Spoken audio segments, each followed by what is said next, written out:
Donc, rappel, on a introduit les variétés avec des atlas C infini compatibles qui donnent une structure différentielle.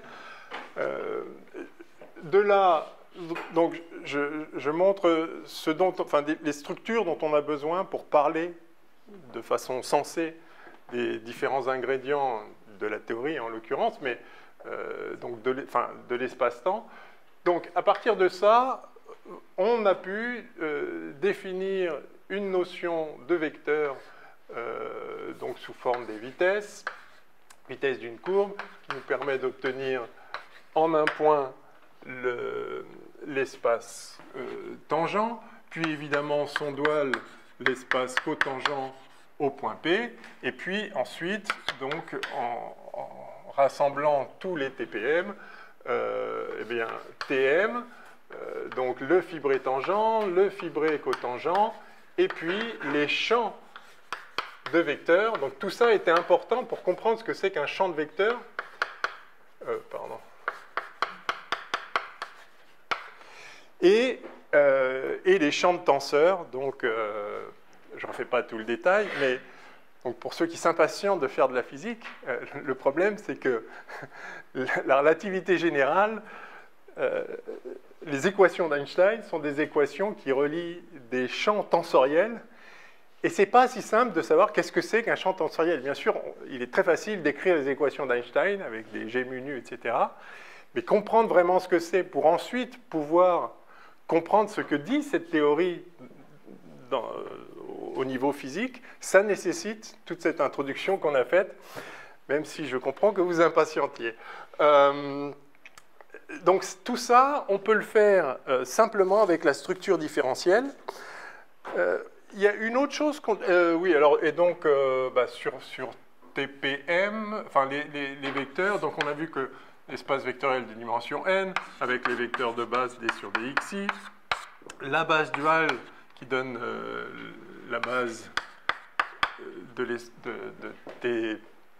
TPM étoile, les dxi, dans une carte UX quelconque, et puis, où ce d, ici, vous vous rappelez, c'est l'opérateur qui, appliqué à une fonction, donne le gradient de la fonction. Bon, je ne reviens pas sur la définition. Appliqué à un vecteur, ça donne le vecteur appliqué à la fonction, etc. Voilà. Donc tout ça, on peut le faire simplement avec la structure différentielle de la variété. Il y a une autre chose qu'on a... il y a un autre élément qu'on a introduit la dernière fois, quand on a parlé de la torsion essentiellement, c'est le crochet, le commutateur, ou le crochet de Lie. Je le rappelle ici, parce qu'on va y revenir un peu plus aujourd'hui. Ça, donc c'est le commutateur, comme on dirait en physique quantique, de deux champs de vecteurs qui, appliqués à une fonction, donnent donc... on applique le deuxième à la fonction, donc ça fait une nouvelle fonction. Donc un vecteur appliqué à une fonction, ça fait yi d sur d fi, avec ce symbole dont vous vous rappelez ce qui signifie.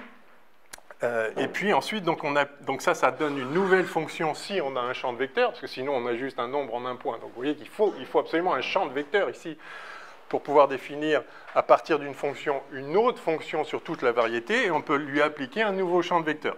Donc si on fait ça, on l'avait dit la dernière fois, ça ne fait pas un champ de vecteurs, ça ne fait pas une dérivation, parce qu'il y a des dérivées secondes là-dedans, ça ne marche pas. Mais si on enlève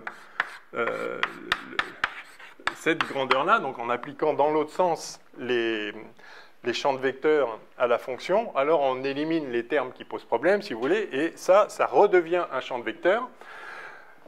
Et donc, ce crochet de Lie fournit un champ de vecteurs sur la variété différentielle, et c'est très intéressant parce que, donc, en fait, ça fournit un nouvel opérateur de dérivation, si on veut, du premier ordre.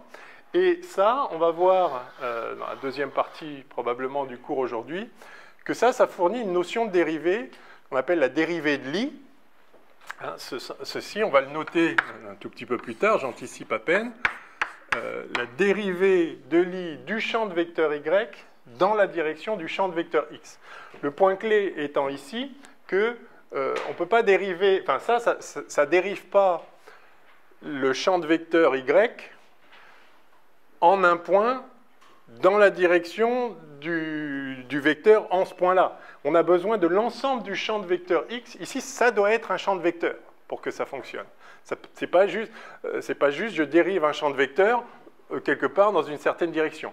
Cette chose-là dépend de l'ensemble du champ de vecteur Y qu'on dérive, bien sûr, mais aussi de l'ensemble du champ de vecteur X. Et on le voit ici, parce que si vous avez juste un vecteur, vous avez ici juste un nombre et un champ de vecteur appliqué à un nombre, enfin, ça veut rien dire. Donc vous avez besoin d'une fonction ici.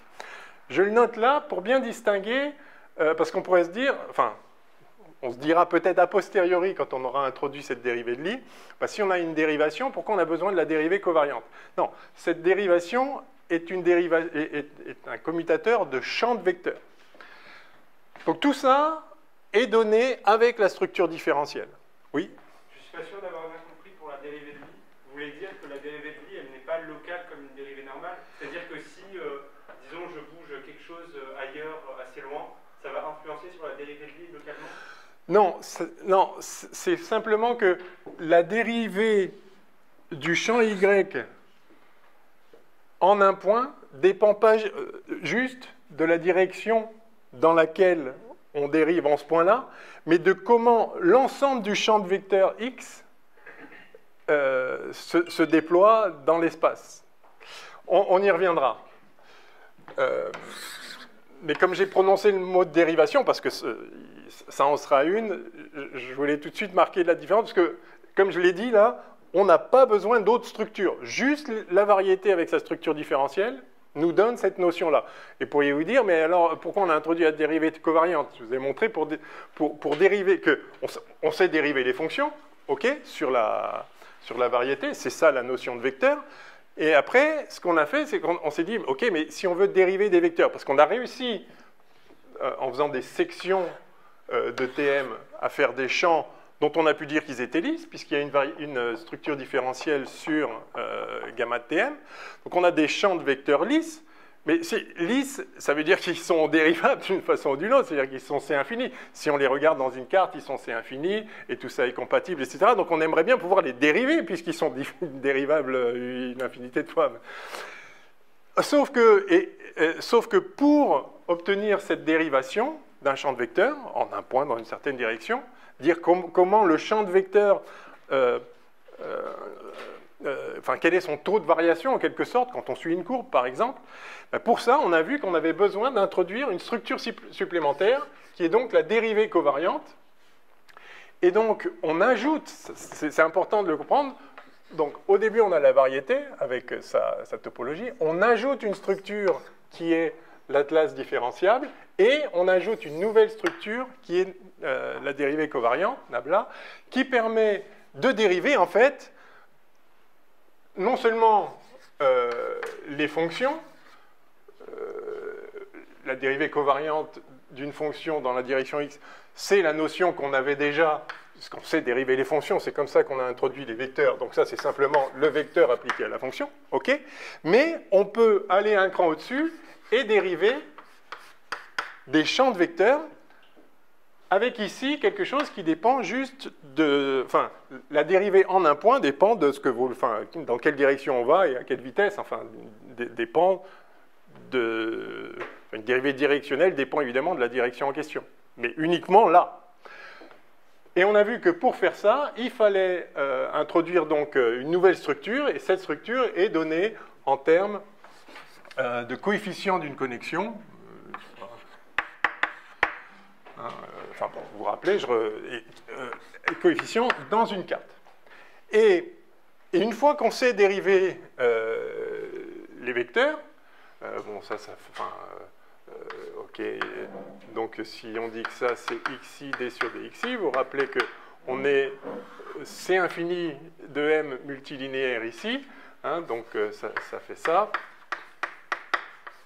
Et si on regarde la jm composante de ça, nabla d sur dxi de y, par exemple, la jm composante, ça va être la dérivée de la fonction yj plus un terme donc, qui définit la connexion, enfin, que le choix de connexion permet d'écrire. Donc, yj, pardon, y, alors, donc on dérive en direction k, j, voilà. Donc, il y a ce terme de dérivée plus ce terme qui est en fait une combinaison linéaire des composantes du vecteur qu'on dérive. Donc la dérivation est ici, en quelque sorte, mais ici, et ça, c'est la dérivation, comme on dit, la dérivation des vecteurs de base. Dérivée de d sur dxj, par exemple, dans la direction de d sur dxi, par définition, c'est gamma ji k d sur dxk. Pardon pour l'écriture lilliputienne, mais voilà. Donc cette structure qu'on ajoute à la variété différentielle permet de dériver les vecteurs, et ce qu'on a vu, c'est qu'une fois qu'on sait dériver les vecteurs, en appliquant la règle de Leibniz d'une dérivation, on sait dériver aussi les covecteurs, on sait dériver n'importe quel type de tenseur. Donc ça, c'est très intéressant, et une fois qu'on sait dériver les vecteurs, on a une notion de transport parallèle qui est absolument cruciale. Transport parallèle.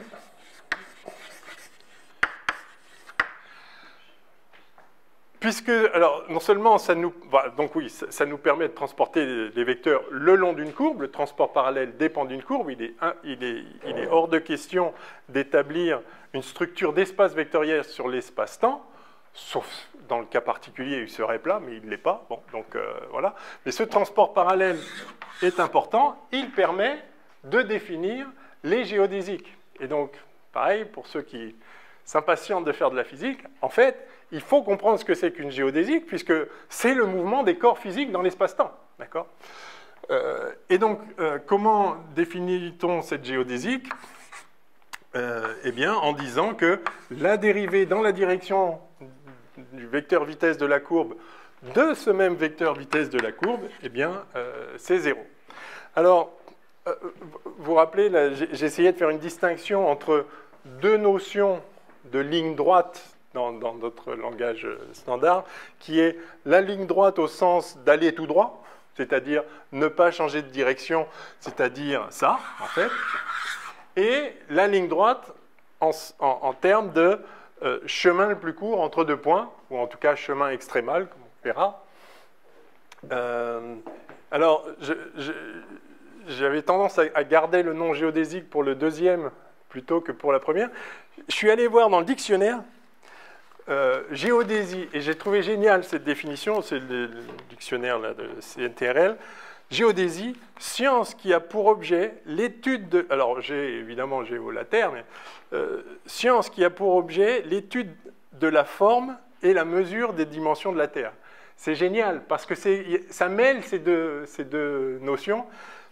L'étude de la forme, on a vu que la forme était donnée par ce nabla ici, cette dérivée covariante, l'étude de la forme et la mesure des dimensions. Et donc, il y a aussi la notion, enfin, il y a vraiment les deux notions mêlées de mesure des dimensions, c'est-à-dire ouais, la longueur d'un arc de terre, par exemple. Or, la dérivée covariante ne fournit qu'une notion de forme à travers le transport parallèle, et qu'est-ce que ça veut dire d'aller tout droit. Il n'y a aucune notion de taille de la Terre là-dedans. Les vecteurs n'ont pas de taille. D'accord ? Il y a une notion, c'est un espace vectoriel, l'espace des vecteurs tangents. Donc il y a une notion, enfin on peut dire qu'un vecteur est deux fois un autre, mais il n'y a pas de notion de taille sous-jacente. D'accord ? Enfin, j'ai déjà insisté là-dessus, mais c'est important. Alors, donc, une fois qu'on a ça, la dérivée covariante, on a une notion de transport parallèle, on a donc une notion de géodésie, et vous souvenez simplement l'équation géodésique, c'est-à-dire on écrit ça et ça donne, ça vaut le coup de s'en souvenir quand même par cœur. Donc si j'appelle x gamma dans une carte la représentation de la courbe gamma, donc la coordonnée ici, la im coordonnée dans la carte x du point de la courbe au paramètre lambda, donc ça c'est sa dérivée seconde par rapport au paramètre, et donc ce qu'on avait vu la dernière fois, c'est vraiment, ça tient en deux lignes cette démonstration, mais c'est important de s'en souvenir. Voilà. Voilà l'équation géodésique. Et donc ça, quand vous avez les coefficients de la connexion, je viens préciser que c'est dans la carte X, vous pouvez déterminer les lignes droites dans l'espace en question, dans la variété en question. Il est où le... Ah, là. OK. Qu'est-ce que je voulais dire d'autre dans ce rappel général? OK, oui, bon, ben voilà. OK. Et j'efface là. Donc à ce stade, on a une dérivée covariante en prime. Donc on peut faire tout ce qu'on a dit là. Point important, ces gammas donc, doivent être prescrits. C'est eux qu'on a dit qui donnaient une forme, je peux mettre des guillemets, mais au sens, vous l'avez compris, à la variété. On a donné des exemples de la connexion de la sphère ronde, la connexion de l'ellipsoïde, etc.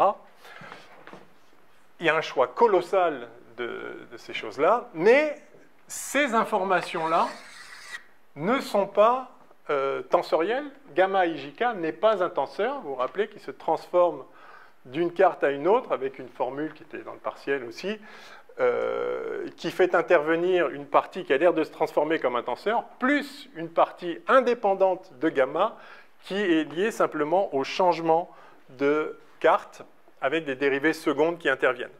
Donc, ce n'est pas parce que les gammas sont nuls dans une carte qu'ils sont nuls dans toutes les cartes. En revanche, et on avait passé un peu de temps là-dessus la dernière fois, on peut extraire de la connexion des informations tensorielles, c'est-à-dire absolues, qui ne dépendent pas de la carte, qui sont des objets géométriques de la variété, qui sont donc donnés par la connexion, et c'est le tenseur torsion,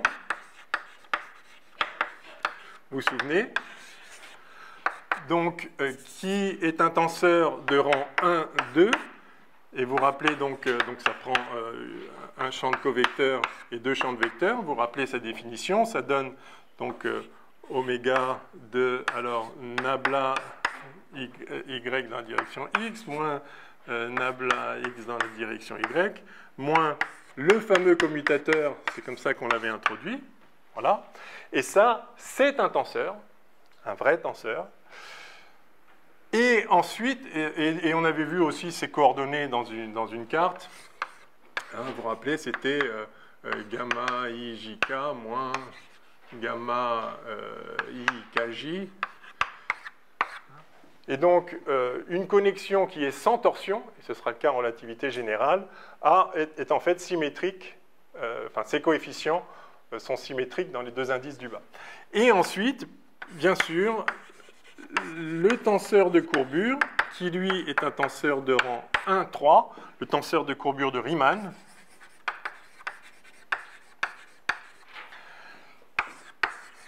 de rang 1, 3, donc ça prend cette fois 3 champs de vecteurs et un champ de covecteurs, qui était défini en quelque sorte comme, enfin, dont on a vu qu'il indiquait en quelque sorte dans quelle mesure les dérivées covariantes ne commutent pas. Donc on avait nabla dans la direction x, enfin y puis x de z, moins donc les dérivées covariantes dans l'ordre inverse. Et ça ne ferait pas un tenseur en soi. Il faut rajouter, de même qu'ici, ça, ce n'est pas un tenseur, mais si vous rajoutez le commutateur, c'en est un. Là, il faut rajouter la dérivation dans la direction x, y de z. Voilà. On a vu en quoi cela, enfin, un petit peu vaguement, en quoi c'est lié au fait que lorsque vous propagez un vecteur, vous transportez parallèlement un vecteur le long d'une courbe fermée, quand vous revenez au point de départ, vous n'avez plus le même vecteur, bien que vous l'ayez transporté parallèlement à lui-même. Et ça détecte la courbure. Oui? Vous avez dit que la première partie dans la torsion, là, le nabla x, y ou nabla y, x, ça seulement, ça ne faisait pas un tenseur. Ça ne fait pas un tenseur. Et pourtant, il me semble que nabla x, y, la dérivée tenseur, enfin, la dérivée covariante, ça fait un tenseur. Et la somme de deux tenseurs, ça fait un tenseur, puisque les tenseurs sont partis d'un espace vectoriel. Oui, mais ça... C'est un tenseur de rang 2, non? Oui, la dérivée covariante d'un vecteur dans la direction d'un vecteur, c'est un vecteur, c'est un champ de vecteurs. Mais effectivement, si vous mettez cette slot ouverte, d'accord, c'est un tenseur de rang de 0 si vous voulez. Si vous faites juste ça, et que vous multipliez ça par f,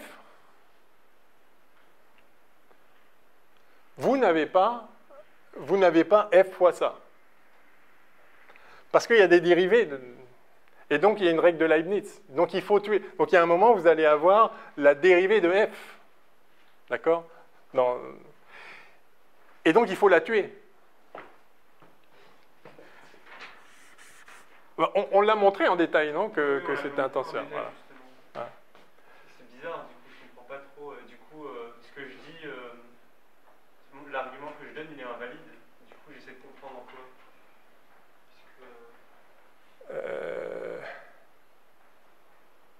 Au dernier cours, vous aviez parlé en disant oui, la somme des tenseurs. Enfin, il y avait un truc avec les sommes des tenseurs, mais je sais plus de.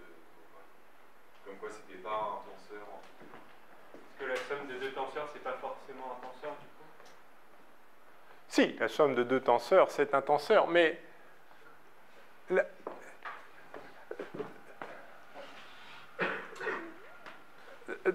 Je me suis peut-être mal exprimé. Ça, ce serait un tenseur. Vous dites ça c'est un tenseur, mais c'est un tenseur de... Ce serait un tenseur qui serait pas assez infini linéaire. Non, mais ce serait un tenseur de quel rang, en fait? C'est-à-dire... Ça, c'est un tenseur de rang 1, 0 qui prend...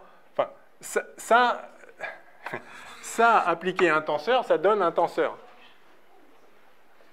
En l'occurrence... enfin, oui. Nabla x appliqué à un tenseur de rang RS, ça donne un tenseur de rang RS. Mais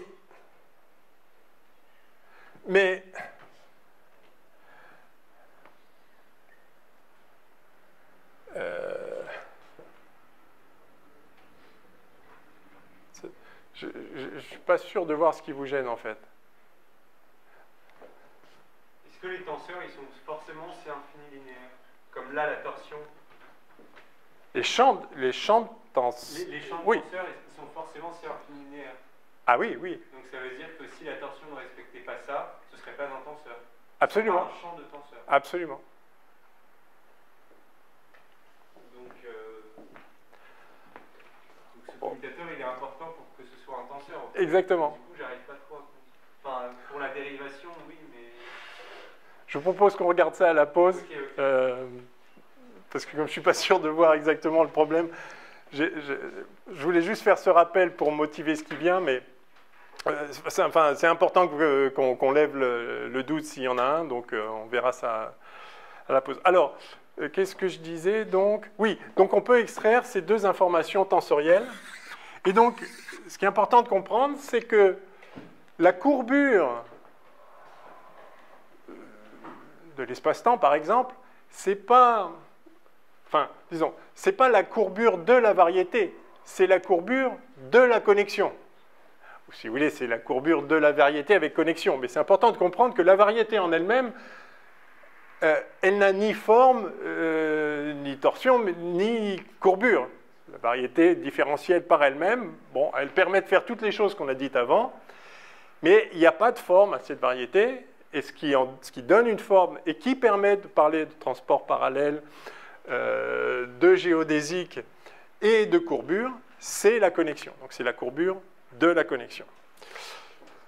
Ok, mais donc comme je disais, à ce stade, on n'a pas de taille encore, et il va falloir apporter une structure encore supplémentaire qui va être une métrique, G, métrique, donc c'est ce qu'on va voir maintenant. Je voulais dire un tout dernier point, oui, c'est qu'une fois qu'on a le tenseur de Riemann, alors c'est pareil, hein, on avait déterminé simplement en appliquant ça au vecteur de base, enfin à un dxi ici, à un d sur dxj, etc., enfin des vecteurs de base, on peut sortir évidemment les composantes dans une base donnée du tenseur de Riemann. Je précise ici bien sûr que c'est dans une certaine carte. Et on avait écrit, alors ce qu'on vous rappelez, il y a des dérivés de gamma, et puis il y a des gamma carrés, enfin des gamma fois gamma, je ne le refais pas, c'est pas très long à faire. On avait obtenu l'expression ici. Et à partir de ça, en fait, on peut former un autre tenseur qui est important évidemment en relativité générale, qui est le tenseur de Ricci. Donc ça, c'est le tenseur de Riemann, tenseur de rang 1, 3. À partir de ça, on peut former le tenseur de Ricci.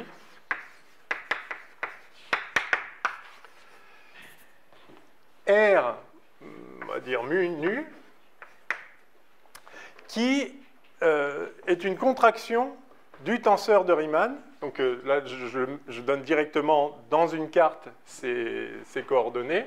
Et donc, c'est simplement R, on va dire I mu I nu. Hein. Donc, vous voyez que vous faites une contraction sur, c'est-à-dire vous faites une trace en quelque sorte. Si c'était une matrice de 2, vous faites la trace, vous faites la somme des éléments diagonaux. Alors ici, ce n'est pas une matrice de 2, il y a 4 dimensions si vous voulez, mais vous faites une trace entre le premier et le troisième indice, et vous voyez que ça vous fait un nouveau tenseur avec simplement 2 indices. Ça, c'est le tenseur de Ricci. Alors, ce n'est pas quelque chose en plus, puisque évidemment, on dérive le tenseur de Ricci du tenseur de Riemann. Donc, le tenseur de Riemann contient toute la courbure. J'insiste d'ailleurs sur un point important. Donc, il y a beaucoup de composantes, évidemment, au tenseur de Riemann. Dans la courbure de Riemann, il y a les 4 indices. Ça, c'est quelle que soit la dimension de la variété. C'est-à-dire, c'est toujours cet objet à 4 indices, ce tenseur de rang 1, 3, qui caractérise toute la courbure, y compris dans un espace de dimension 57. D'accord ? Et donc, de ce tenseur, on peut extraire le tenseur de Ricci, qui est en quelque sorte une moyenne de la courbure dans différentes directions, parce que vous faites cette trace sur toutes les directions, enfin c'est une façon un peu cavalière de parler. Et ce tenseur de Ricci intervient directement dans les équations de la relativité générale, l'équation d'Einstein, hein, puisque les équations d'Einstein, vous le savez sans doute déjà, s'écrivent comme ceci. G mu nu égale 8 pi g sur C4 si on met pas C égale 1, T mu nu. Vous voyez, ça y est, on a écrit les équations d'Einstein. C'est le tenseur de Ricci qui intervient ici, et ça, c'est le scalaire de Ricci. Et ce scalaire de Ricci, c'est la contraction des 2 indices. Mais comment on peut contracter 2 indices en bas ici? On peut contracter qu'un indice en haut et un indice en bas. Donc pour faire ça, il faut déjà en monter un. Et en fait, et là aussi, et pour faire ça, on a besoin justement d'une métrique. On a vu que pour passer d'un covecteur à un vecteur de façon canonique, on l'avait vu dans notre annexe sur l'algèbre multilinéaire, on a besoin d'une métrique. Et cette métrique intervient aussi dans cette équation-là. Donc ça intervient deux fois la métrique. Une fois ici explicitement et une fois pour fabriquer ce tenseur de Ricci. Mais ce scalaire de Ricci, la courbure scalaire de Ricci. Mais cette partie-là, on n'a pas besoin de la métrique pour faire ça. D'accord ? Le tenseur de Ricci est défini directement à partir de la courbure qui ne dépend que de la dérivée covariante. OK. Donc maintenant, on voit qu'il nous manque quelque chose. On va donc avoir besoin, si on veut parler de taille, si on veut mesurer une vitesse en mètres par seconde et pas juste par unité de paramètre, comme on peut le faire, comme on l'a fait jusqu'à présent, il va falloir introduire donc la métrique. Alors allons-y, chapitre, je ne sais plus combien, 7 ou 6 6 7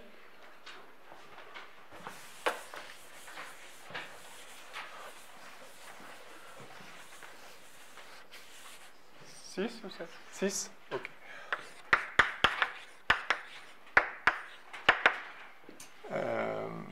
Donc métrique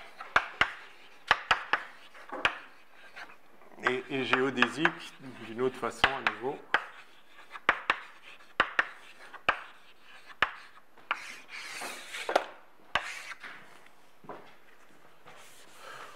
Bon, on va aller vite parce qu'on a déjà parlé de produits scalaires ou de formes bilinéaires symétriques. Oui. Pour le tenseur de Ricci, la partie droite de l'égalité, c'était le tenseur de Riemann. Oui, le RIJK, la qu'on contracte. Oui, ça c'est le tenseur de Riemann. Voilà.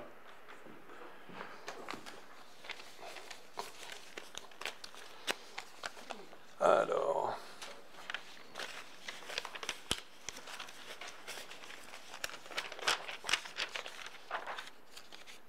OK, bon, ben, premièrement, métrique.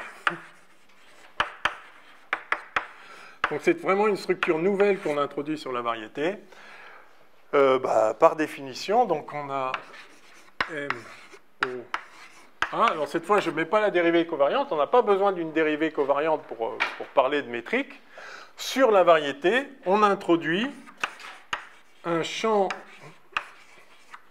de tenseur de rang 0, 2, c'est-à-dire qu'il prend deux vecteurs et qui fait un nombre, enfin, qui prend deux champs de vecteurs et qui fait une fonction, mais qui le fait localement en chaque point. Donc on peut parler de la métrique en un point, et évidemment, étendue à l'ensemble de la variété, on exige qu'elle soit lisse, on a la structure différentielle qui permet de le faire, et tout est lisse en physique, comme vous savez. Donc champ de tenseur de rang 2, donc bilinéaire, forcément linéaire, enfin c'est un tenseur, donc bilinéaire et symétrique, et un point clé, non dégénéré.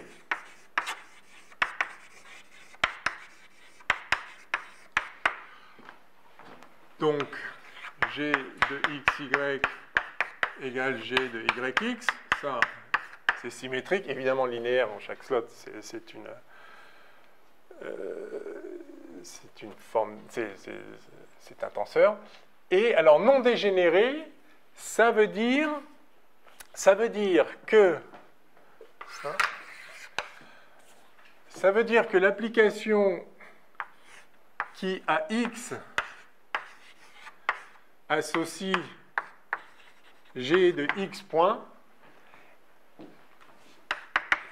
est inversible. Ça, on l'avait vu dans l'annexe multilinéaire, sur l'algèbre multilinéaire. Dès lors qu'on a un produit scalaire, disons produit scalaire pour faire simple, défini sur un espace vectoriel, on a une correspondance entre un élément de l'espace vectoriel et un élément du dual. Cette correspondance est canonique, et ça, c'est ce qu'on avait appelé à un moment le bras associé au vecteur x. Qu'elle soit inversible, cette application veut dire que, à l'inverse d'un covecteur, donc là, d'un vecteur, vous pouvez faire la forme linéaire qui lui correspond, et à l'inverse d'une forme linéaire, vous pouvez faire le vecteur qui lui correspond, qu'on avait appelé sans doute à un moment le ket de oméga, même si ce n'est pas des appellations standards, mais c'est pour vous rappeler que vous connaissez ça par cœur en physique quantique, hein, quand vous passez d'un ket à un bras, ou d'un bras à un ket, vous pouvez le faire dans les deux sens.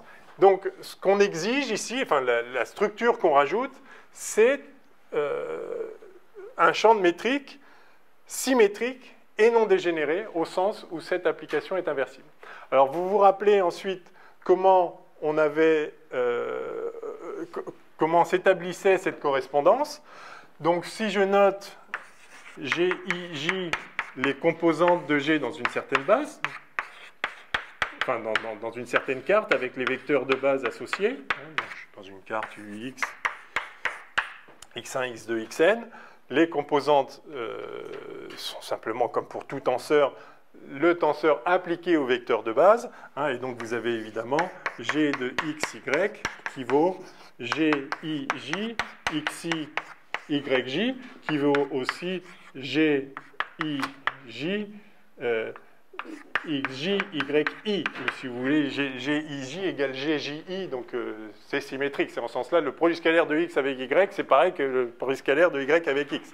Ça, c'est la partie symétrique. La partie non dégénérée nous dit qu'en fait, si vous considérez ce GIJ comme une matrice, eh bien, cette matrice est inversible. C'est ça que ça veut dire. Donc, vous vous rappelez, ça permet effectivement de voir que le bras associé à X, c'est-à-dire la forme linéaire canoniquement associée une fois qu'on a la métrique qui est donnée, est un vecteur qui a pour composante, donc, pardon, c'est pas un vecteur, c'est un covecteur qui a pour composante, eh bien, GIJ, XJ. D'accord? Donc, c'est le vecteur GIJ, XJ, pardon, c'est la forme linéaire GIJ, XJ, DXI. D'accord? Si vous préférez.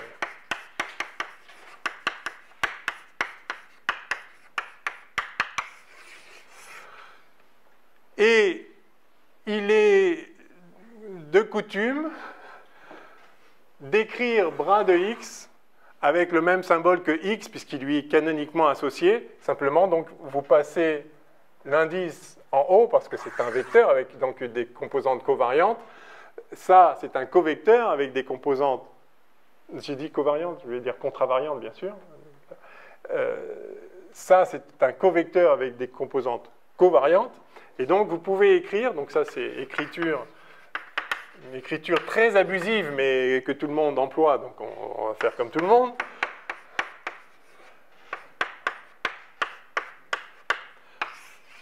Voilà. Donc, dès lors qu'on a une métrique, il y a un moyen de transformer un vecteur en covecteur, et on dit qu'on baisse les indices à l'aide de la métrique. Mais tout ça se passe uniquement dans une carte. En réalité, ce qui se passe au niveau essentiel, c'est que vous avez un vecteur et vous le transformez en un covecteur qui est celui-là. Donc, qui est parfaitement bien défini à partir de G. Donc, encore une fois, vous avez G, ça y est, vous avez cette correspondance. Et si elle est inversible, vous pouvez aussi monter les indices, c'est-à-dire passer de lui à lui. Donc, d'une forme linéaire, vous avez une forme linéaire oméga égale oméga i dxi. D'accord? Eh bien, ça, vous pouvez en faire un vecteur. Quel vecteur? Le vecteur qui, si vous en prenez la forme linéaire associée, ça va vous redonner la forme linéaire dont vous êtes parti. C'est-à-dire que bras de ket de oméga, c'est oméga. Et ket de bras de x, eh bien, c'est X. Donc, il y a vraiment cette correspondance, et c'est ça que ça veut dire non dégénéré. Alors, comment ça fonctionne sur les indices? Bah, ça se voit. Si je veux passer de lui à lui, bah, faut que j'inverse cette relation-là. Hein, donc, si j'écris XJ égale, je ne sais pas, HJI XI, et que alors je vais JK XK, ici il y a une sommation d'Einstein, donc l'indice est muet. Si je remplace XK par ce qui vaut ici, je vois évidemment que, donc je remplace K, GKJ XJ. Attendez, j'ai un conflit d'indices, X, L, voilà. Hein, le XK, je l'écris XK en bas, je l'écris XKL, XL, d'accord? Et vous voyez ici, pardon, il me manque une ligne.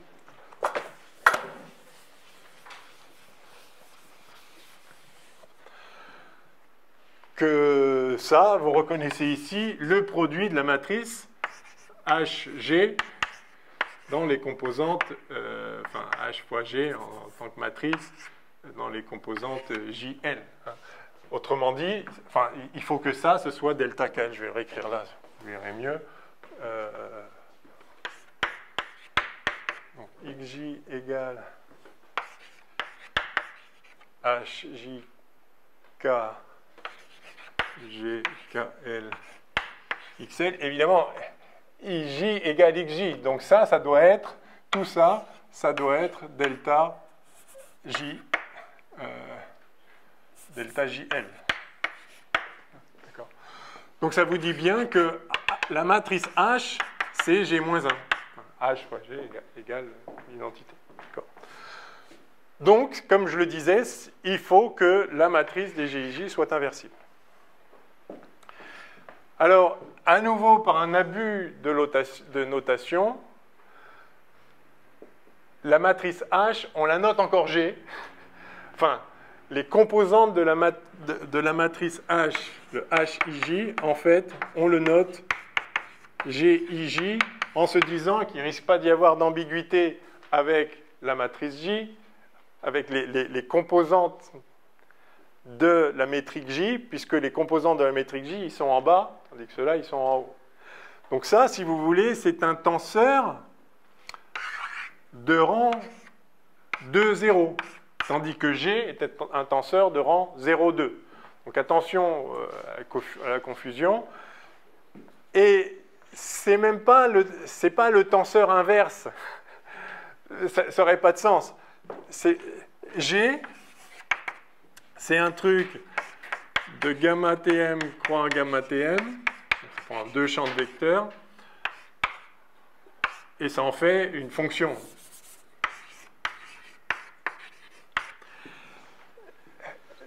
La fonction inverse, ce serait un truc qui part des fonctions et qui fait deux champs de vecteurs. C'est pas ça qui se passe. Mais le H, en fait, ça prend...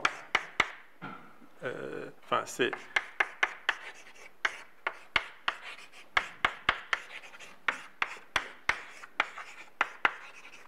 Et on le note G quand même, et du coup, il a des indices en haut. Donc, c'est pas très propre, mais on s'y fait très vite.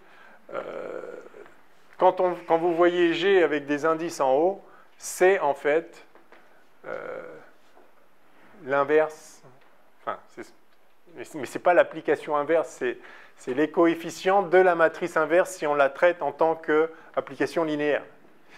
C'est presque miraculeux qu'on puisse le faire, mais enfin, que ça fonctionne, mais que ça fonctionne est écrit là. Enfin, en même temps, c'est une évidence.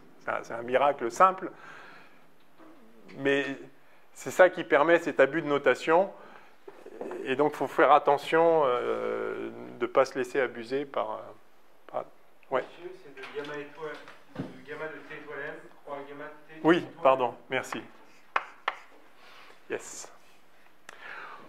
OK. Tout ça est bien.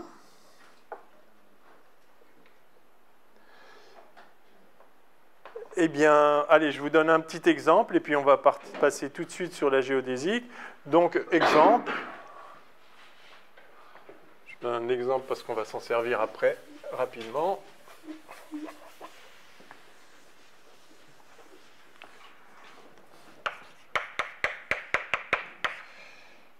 Exemple, la sphère ronde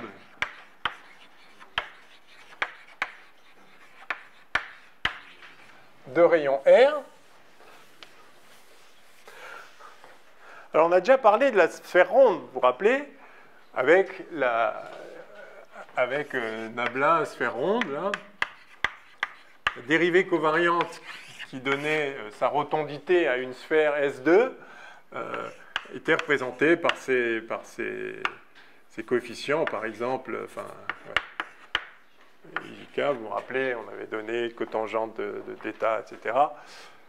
Là, je n'ai pas de dérivée covariante, mais j'ai une métrique, et la métrique de la sphère ronde, eh bien, c'est simplement, donc dans la carte θ phi habituelle avec θ entre 0 et pi, alors je ne peux pas couvrir toute la sphère, hein, évidemment, pour couvrir une sphère, il faut plusieurs cartes, donc il faut supprimer un méridien, etc. Enfin, on ne se préoccupe pas ici des recouvrements de cartes, vous savez faire ça. Donc sur une carte définie comme ça, donc, vous avez les coefficients GIJ qu'on peut mettre sous forme de matrice et qui s'écrivent comme ceci.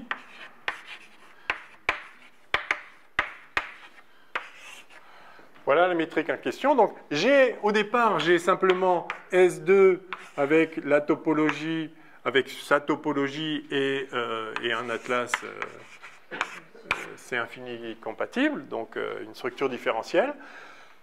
Et je peux ajouter une métrique qui est la métrique de la sphère ronde. Et la voilà. Si je fais ça, j'ai une sphère ronde. Une sphère ronde de rayon R. Ce que je ne pouvais pas dire ici. Enfin, si vous regardez les coefficients de la dérivée covariante, nulle part il y a un rayon, parce que ça ne veut rien dire. Là, je donne une notion, je donne un produit scalaire, donc je peux dire maintenant, ce vecteur, il a telle norme.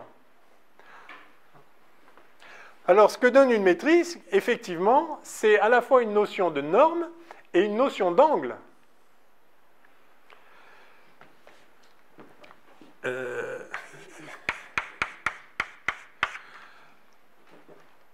En tout cas, pour une métrique riemannienne, il n'y a pas de difficulté particulière, mais vous avez une notion d'orthogonalité, par exemple.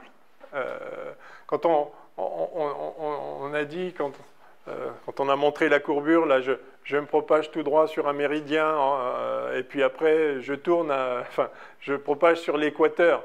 Je ne l'ai jamais dit, je ne crois pas. Si je l'ai dit, c'était un abus.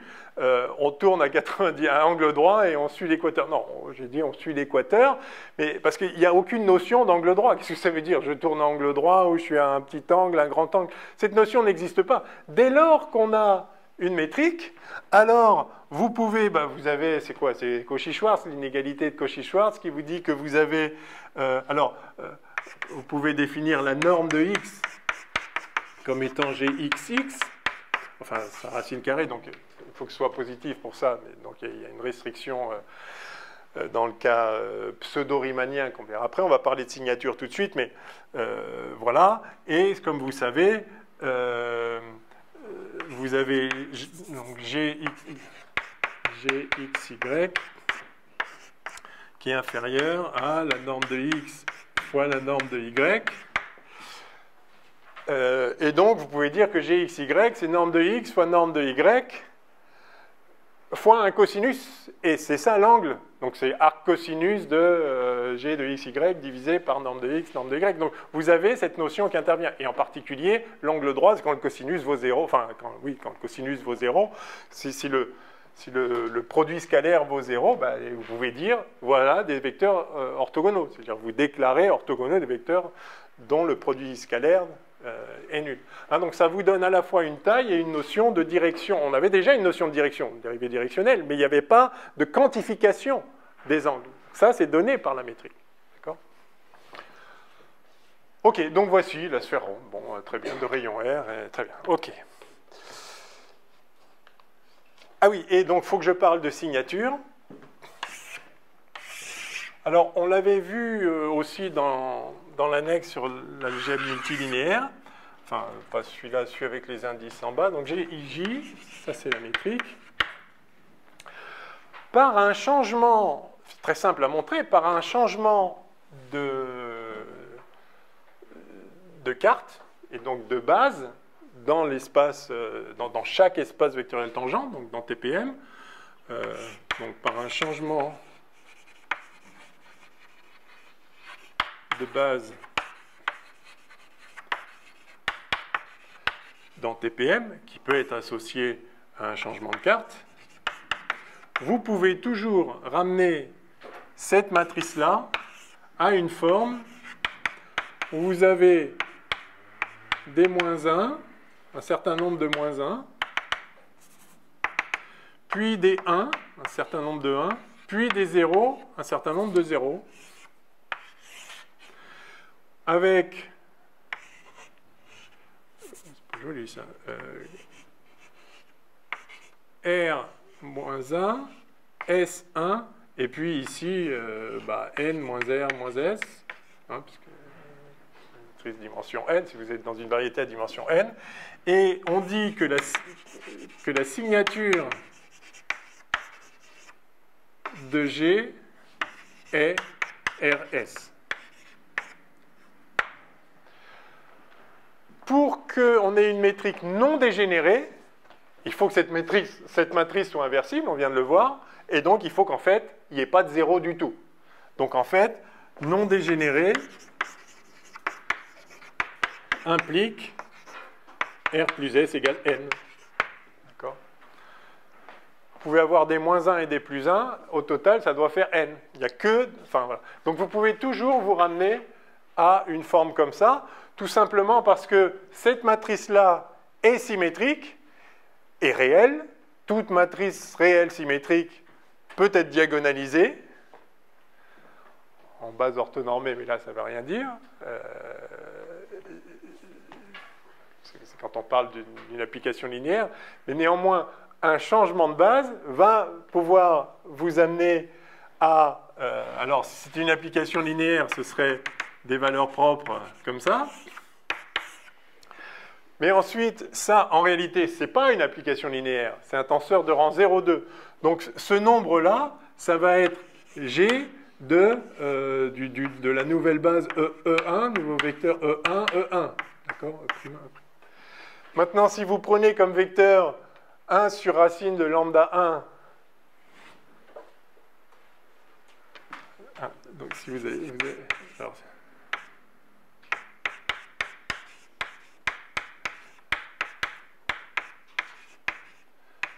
par linéarité, vous allez avoir ça qui vaut 1 sur lambda 1. Alors, si je vais mettre la valeur absolue ici, fois ce que vous aviez avant. Pardon, c'est illisible. J'écris sur ma...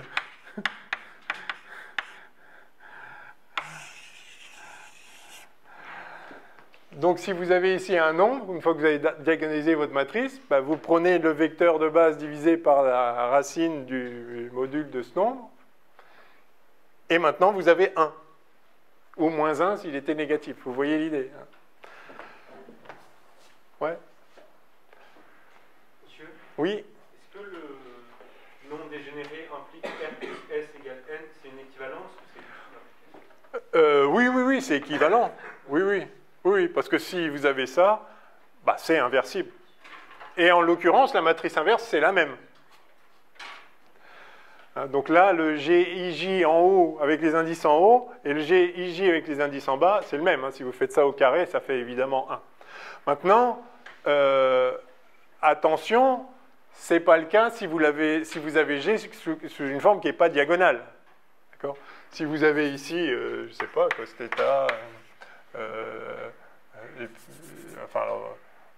dire que ça va être... Enfin, je sais pas, admettons... J'en sais rien. Why not? Métrique, elle est symétrique.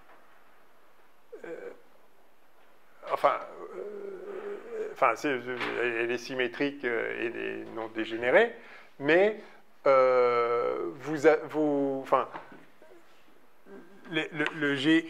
un GIJ donné, ce n'est pas 1 sur le GIJ correspondant.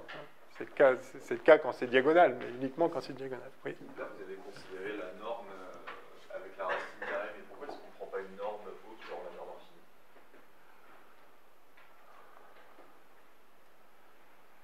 Pardon On a considéré la norme de x avec la racine carrée de g de x.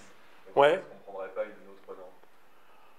Bon, qu'est-ce que vous vouliez prendre comme autre norme? Je sais pas, la norme infinie.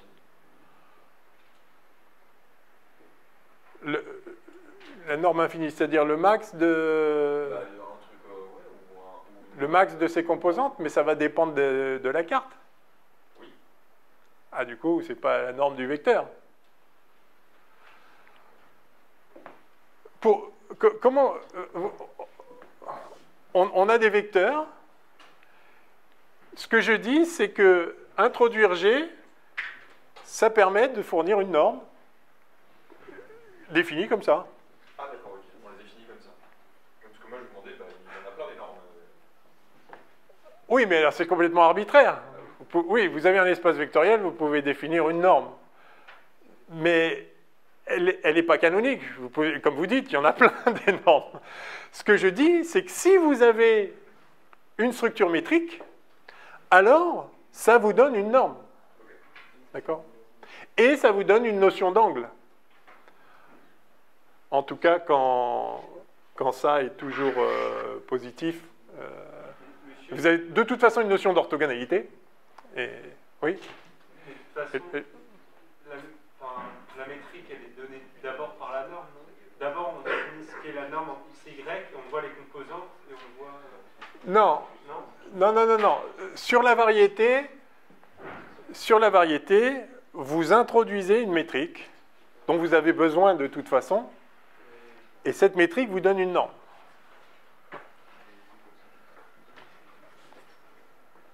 OK? OK, bon, ben, on a cette métrique. Alors, comme vous le savez, dans l'espace-temps, la métrique est de signature 1, 3.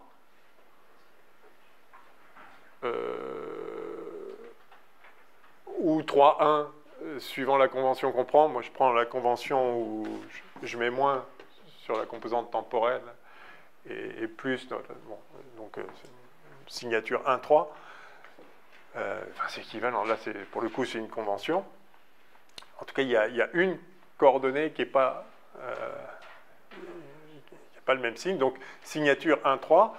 Ce que je vais faire, et du coup, alors, oui, comme je disais, il y a une difficulté qui est que sur la norme, vous pouvez avoir un vecteur de norme nulle qui n'est pas nul.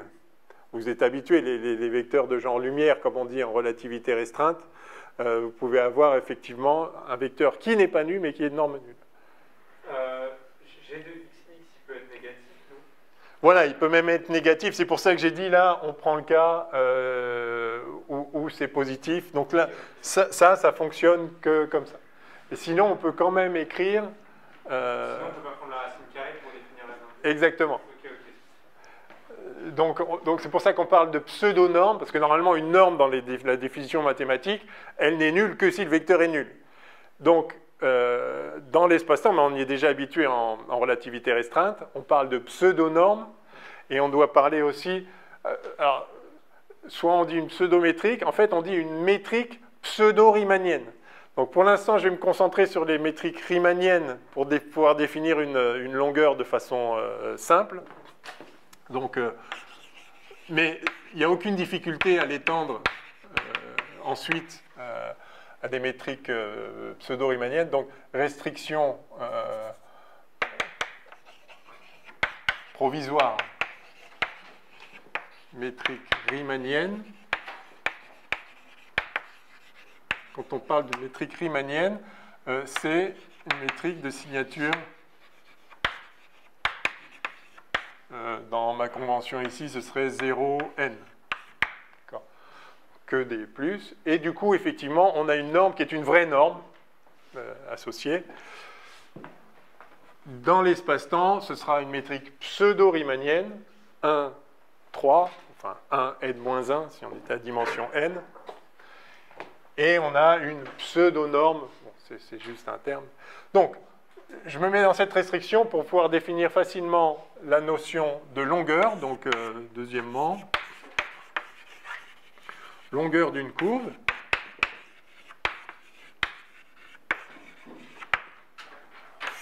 C'est la première fois qu'on parle de longueur. On n'avait rien pour parler de longueur d'une courbe. Donc, gamma. Donc, alors, j'ai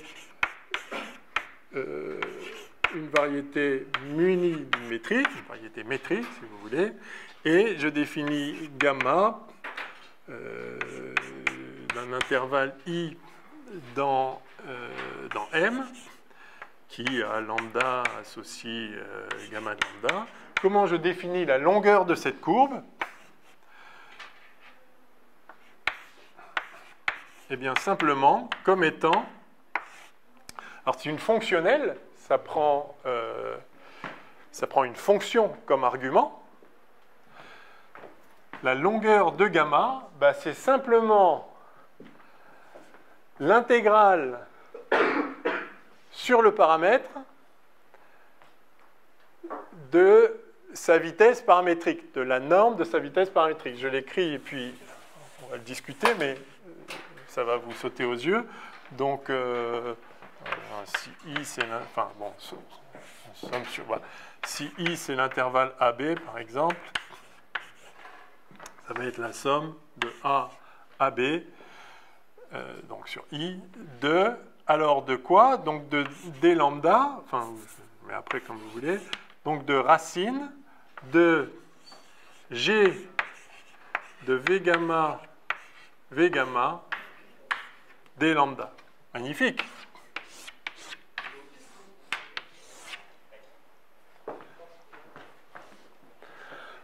OK, donc vous avez ici la vitesse de la courbe définie comme on a l'habitude de le faire.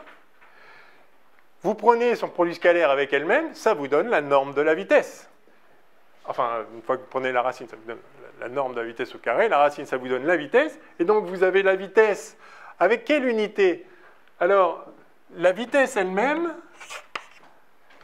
est en part lambda. D'accord? Si lambda, c'est le temps, c'est des hertz, cette vitesse-là. Mais vous lui donnez une longueur en mètres par seconde avec G. En quelque sorte, G, c'est G qui a les unités mètres carrés, qu'on voit ici d'ailleurs.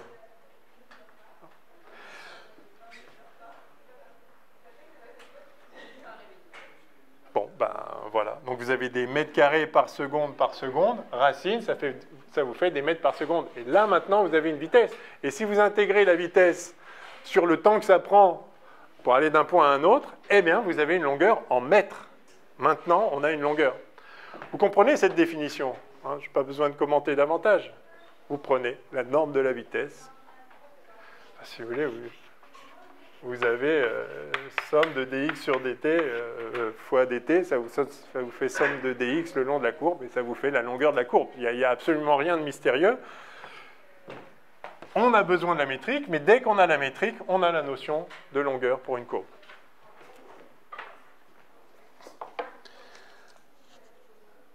OK. Oui. Est-ce que la longueur de la courbe va dépendre de la vitesse à laquelle on parcourt la courbe? Alors, bonne question. Est-ce que la longueur de la courbe dépend du paramétrage? Ça ne devrait pas. Et de fait, ça ne le fait pas. Bonne remarque. Alors, allons-y. Je vais laisser cet exemple de la sphère ronde. On va calculer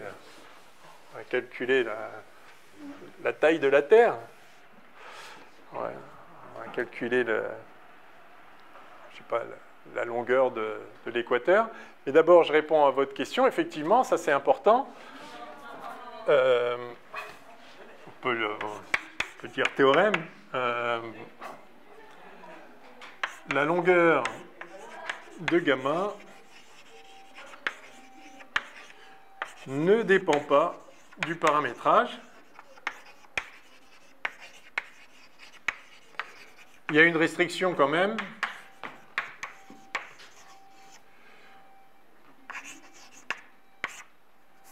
Si le reparamétrage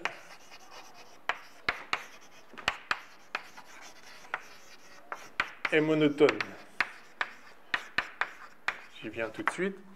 Ça me fait penser, la semaine dernière, vous aviez posé pas mal de questions sur le reparamétrage. Est-ce que ça change le transport parallèle? Est-ce qu'une géodésique reste géodésique, etc.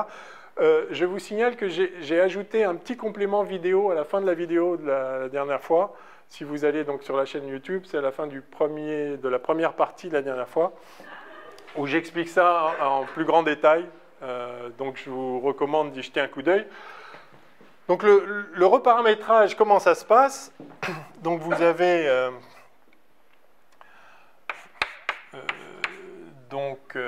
alors vous avez votre courbe gamma de I dans M qui est à lambda associé gamma de lambda, très bien. Le reparamétrage consiste à agir sur lambda, de faire une autre fonction. Vous avez donc vous passez, donc ça c'est la première gamma, ok, et vous passez à un gamma tilde de J dans M qui a gamma tilde, qui a un mu, va vous donner gamma tilde de mu, bien sûr, mais l'idée c'est que mu, vous en faites une fonction de lambda, gamma tilde de mu de lambda. C'est-à-dire qu'en fait, vous avez gamma équivaut gamma tilde rond mu. Et cette fonction mu, là, c'est celle-ci qui, si elle est monotone, ne change pas la longueur de la courbe. Mu de lambda doit être monotone. Pourquoi ça? Très intuitivement, vous avez sur votre variété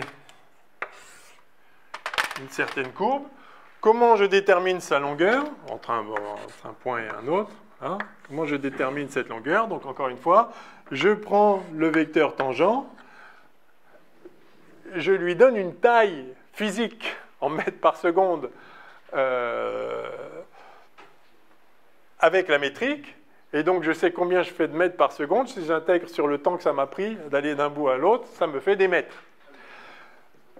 Si effectivement, si j'y vais intuitivement, si j'y vais 2 fois plus vite, donc je multiplie ma vitesse par 2, oui, mais ça va me prendre 2 fois moins de temps. Donc si j'intègre sur le temps, le temps sera 2 fois plus petit, j'intègre une fonction 2 fois plus grande sur une durée 2 fois moins grande, ça va me faire la même longueur, bien évidemment. Par contre, si je fais un reparamétrage, donc là, ce que je viens d'évoquer, c'est un reparamétrage où vous multipliez le paramètre par 2, enfin, vous divisez le paramètre par 2, de façon à ce que la vitesse soit 2 fois plus grande.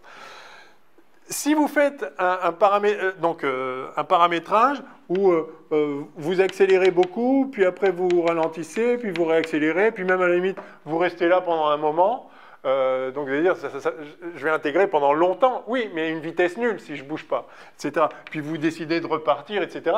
Tout ce qui va compter, c'est votre vitesse fois le temps que vous avez passé à la vitesse en question. Donc c'est une somme de V dt, hein, c'est toujours la même chose, hein, c'est ça qui vous donne la longueur.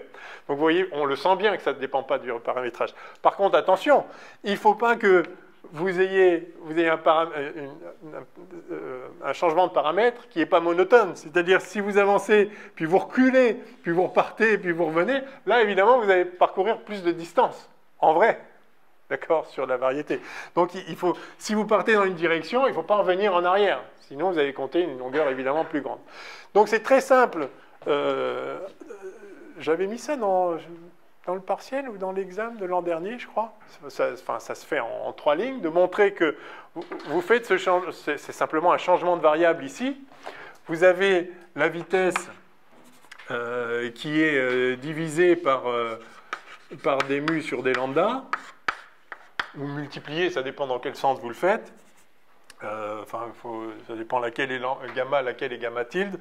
Mais donc, mettons que vous multipliez ça par des mu sur des lambda, vous multipliez ça par des mu sur des lambda, Donc là, ça c'est linéaire, donc vous avez un d mu sur d lambda au carré, racine, ça fait d mu sur d lambda, mais vous changez ici, ça vous multipliez par d lambda sur... Alors, donc c'est l'inverse, pardon, d lambda sur d mu,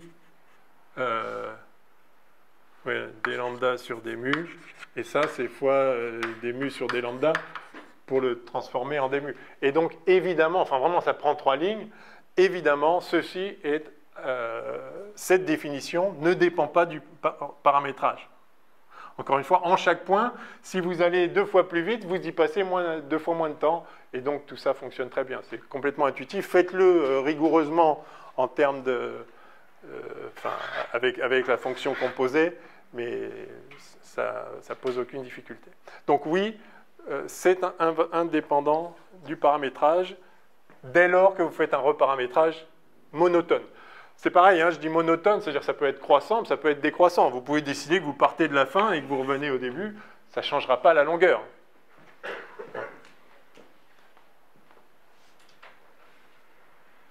Okay.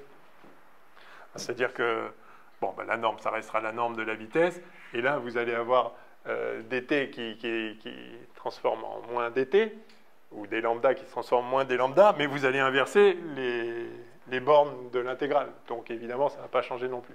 Donc tout ça est très simple. Je ne veux pas passer du temps dessus, mais vous voyez l'idée. Et c'est complètement intuitif. Alors ce que je voudrais faire en revanche, hein, donc ce qu'il faut montrer, si vous voulez le faire en exercice proprement, c'est que L de gamma égale L de gamma rond mu. Voilà, c'est ça le théorème, si vous voulez. Je vous laisse le faire. On a déjà dit l'essentiel qui justifie, en tout cas intuitivement, mais même quasiment formellement, cette affirmation. Ok, donc maintenant qu'on a la notion de longueur, ben, on peut aller sur la notion de géodésique.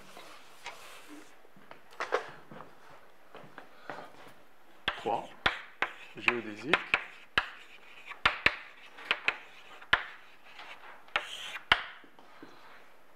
Une courbe est appelée géodésique si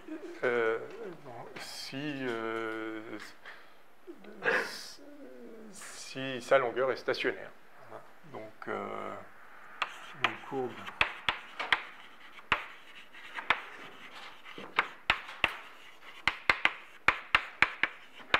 sur une variété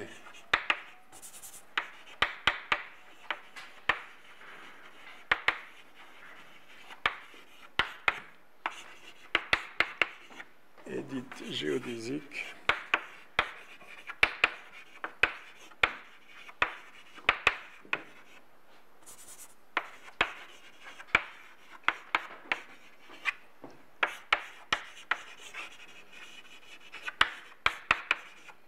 Si elle est de longueur stationnaire,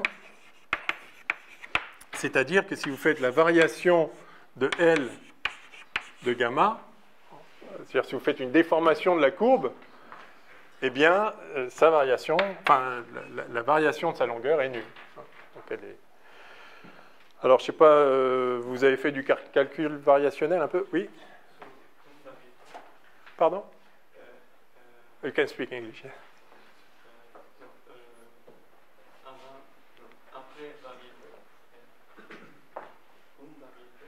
Ouais.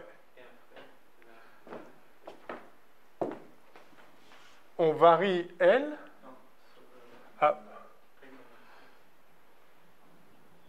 Une variété riemannienne, pardon.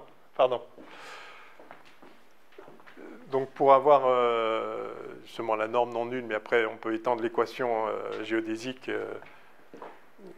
peut s'appliquer de façon plus générale. Je le fais là de façon à ce qu'il n'y ait pas d'ambiguïté sur la notion de longueur. Bon, eh ben, je crois qu'il faut qu'on fasse ce petit calcul. Alors, c'est toujours casse-gueule au tableau, mais vous allez m'aider. Alors, il y a 2 façons de le faire. Soit on varie directement, soit on applique les équations de l'Euler-Lagrange. Parce qu'on sait déjà, ça, donc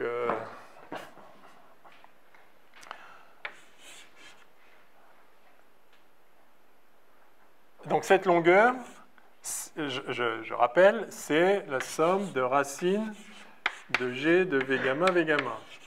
Donc je me mets dans une carte, je peux écrire X gamma point. Bon, attendez, pour l'instant je note ça comme ça, V gamma, V gamma. D lambda.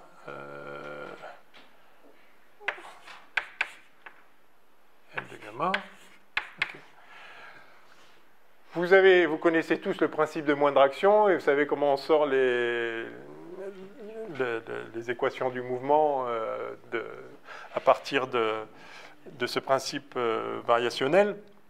Donc d'habitude, vous avez ici S et puis là, vous avez le Lagrangien. Hein, ou la densité de Lagrangien si vous êtes sur... enfin là, on est le long d'une... Si vous êtes, je veux dire, à plusieurs dimensions, là, vous êtes simplement sur une courbe. Donc, il y a deux façons de faire. Soit on varie directement, on fait delta L directement. Donc, on écrit racine de G de V gamma, où V gamma... Vous vous rappelez, c'est x point gamma i d sur dxi, d'accord? C'est enfin, habituel avec ça, en fait, hein, ce point, c'est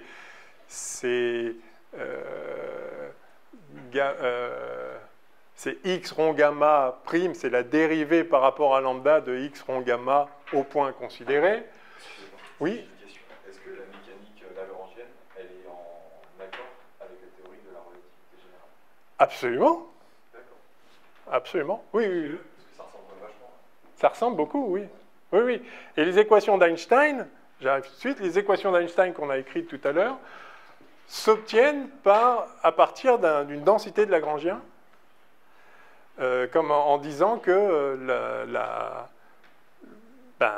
l'action qui s'appelle l'action de Hilbert-Einstein est stationnaire, et c'est ça qui vous donne les équations d'Einstein. Et quelle est l'action de la relativité générale? Ça doit être un scalaire. Et bien, le scalaire, on l'a déjà vu, c'est le scalaire de Ricci. Vous avez le Lagrangien de l'espace-temps. La densité de Lagrangien de l'espace-temps qui est le scalaire de Ricci. Et vous dites que delta de la somme de ça, enfin de l'intégrale de ça, égale 0. Pouf, les équations d'Einstein. Sublime. Donc oui. Oui. Je voulais savoir, vu que vous nous aviez dit que pour, pas le Lagrangien de l'espace-temps, mais pour l'autre, pour celui-là, ouais. C'est compatible, enfin c'est cohérent avec le Lagrangien qu'on a de la mécanique du point classique. Enfin, le Lagrangien de la mécanique du point, c'est l'énergie cinétique moins l'énergie potentielle. Ah oui, oui. Et là, ici... Oui, là, vous avez la racine carrée. Je me demandais pourquoi c'est l'énergie cinétique moins l'énergie potentielle. C'est parce qu'à la fin, on a les équations du mouvement qui en découlent. Oui. Mais là... Là, c'est juste la longueur. Là, à la limite, là c'est pas de la physique. Je regarde juste... Mais on va voir que ça va nous donner les équations des géodésiques que vous avez dit. Ben oui, puisque par définition, la géodésique, c'est un truc qui a une longueur stationnaire. Donc j'écris la longueur et je fais sa variation, et si sa variation est nulle, c'est ça que je définis comme étant... Mais du coup, le Lagrangien qu'on a en mécanique du point, c'est un Lagrangien qui découle de ce Lagrangien-là, qui est plus général et qui s'applique en relativité générale. Pour avoir les équations du mouvement en relativité générale, on part de ce Lagrangien-là. On parle des équations du mouvement, pas des équations de champ. Oui, oui, mais... En relativité, oui, mais regardez. Si on prend le Lagrangien et qu'on fait... je crois que je vois... Et ben on trouve le Lagrangien T moins... Je crois que je vois ce que vous voulez dire.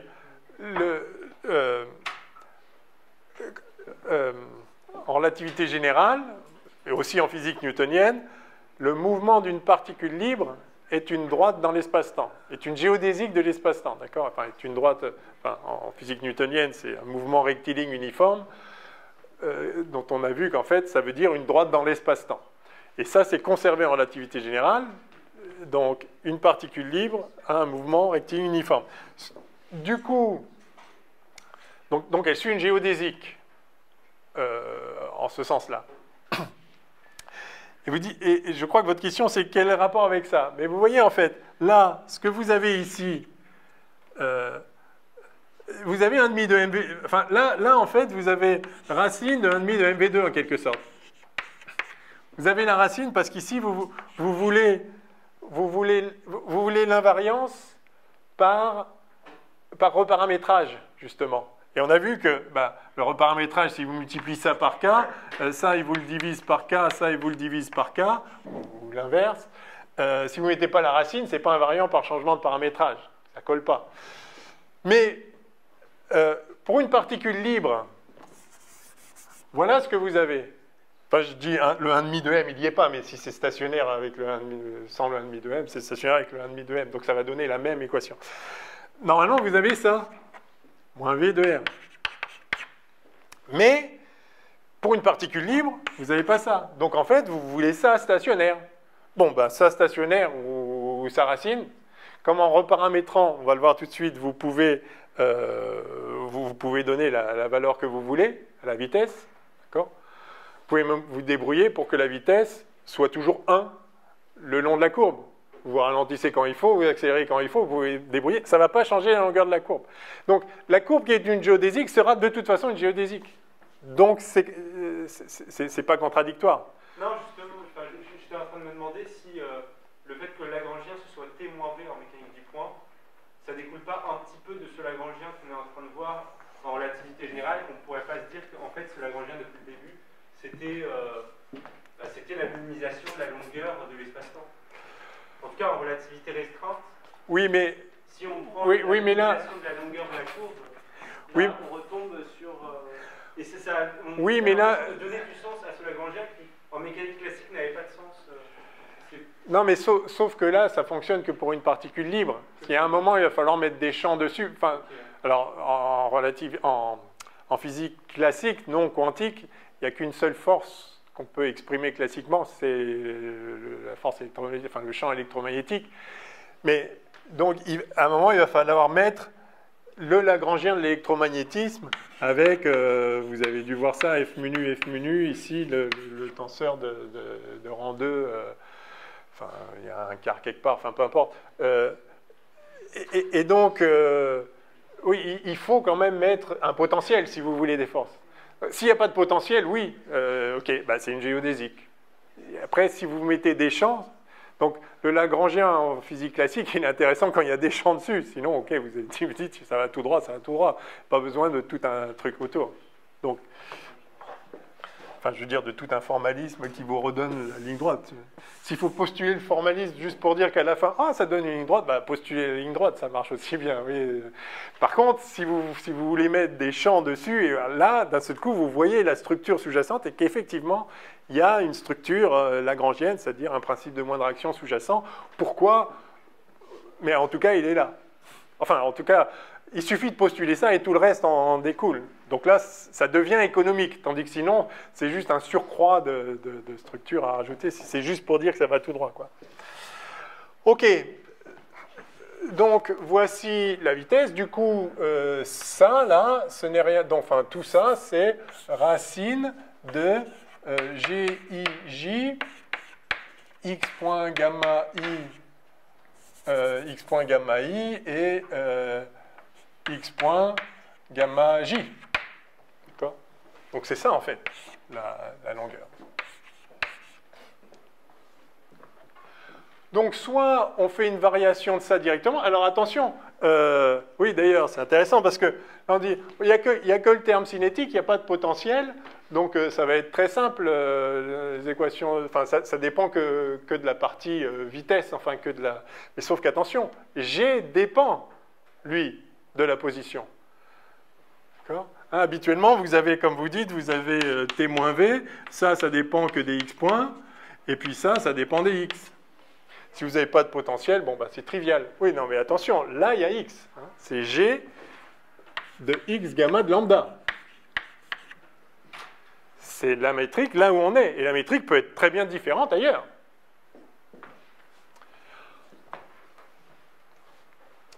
Donc soit on fait directement le delta de ça. Et ça, là, c'est... Enfin, oui, je peux encore écrire comme ça. Ça, c'est dx xi sur des lambda. Hein. Alors, en fait, c'est pas dx6. Enfin, oui, si, c'est dx... C'est d de xi rond gamma sur des lambda. Hein. C'est ce qu'on a toujours mis comme ça. Donc, soit je fais le delta de ça directement et puis je dis que ça doit être égal à 0, soit j'écris, je sais que le principe variationnel à partir d'un Lagrangien me donne les équations de l'aire Lagrange qui sont d du Lagrangien divisé par d dx point, moins dl sur dx égale 0. Je sais déjà que ça donne ça. Donc je peux faire les deux. Soit directement je fais la variation, soit j'utilise les équations de l'aire Lagrange générale. Évidemment, c'est la même chose, hein, puisqu'on obtient ça en faisant ça. Là, je ne sais pas, c'est peut-être finalement ça qui est le plus simple. Ou bien, qu'est-ce que vous préférez ?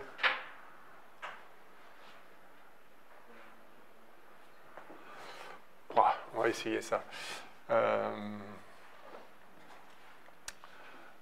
Alors, donc la variation de ça, c'est... Alors, je varie ça, donc il va y avoir 1 sur 2 fois la racine, et puis la variation de ce qu'il y a dedans. La variation de ça, donc, d'abord, GIJ, alors, voilà, on va commencer par varier le premier terme. Donc ça fait, alors, j'ai mis x gamma mal écrit ici.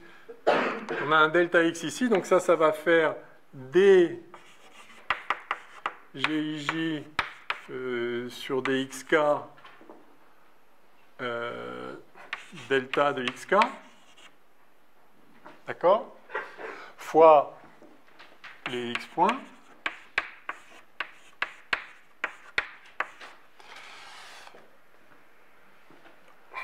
ok, plus